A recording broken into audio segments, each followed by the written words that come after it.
So post-COVID, a lot of economists were speculating on how the economy would recover. Would it be an L-shaped recovery where it went down and stayed lower for longer? Would it be a W where it went down, bounced up, only to go down again, then recover? Or would it be a V-shaped recovery where it hit a bottom and then bounced back? That's where they coined the term K-shaped recovery, where certain parts of the economy would not only come back, but they would thrive, while other parts of the economy would continue downward before recovering, if at all.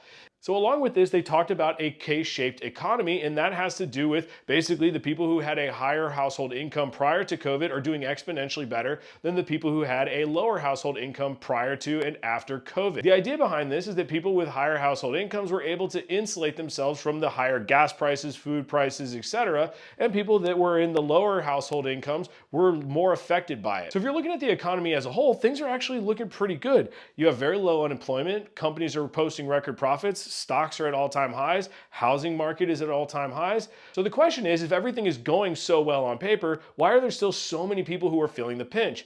And it comes back to this K-shaped economy. People with higher household incomes have leftover disposable income that they are able to buy stocks, they are able to save for homes, they are able to have capital to start businesses. So they're able to participate in this recovery, whereas people with lower household incomes don't have that disposable income after their household expenses are paid to participate in this booming economy. So this is completely spilled over into the housing market. Now I'm using data from Greater Orlando area just so you have a reference, but the median household price in the US in 2019 was $270,000. It is now $415,000. All right. Now, days on market, because buyer behavior is really what is dictating the market right now. So days on market for a $1 million home in 2019 was 133 days. And homes that were under $500,000, which at the time was still almost half of what the median house price was, it was still selling at about half the time.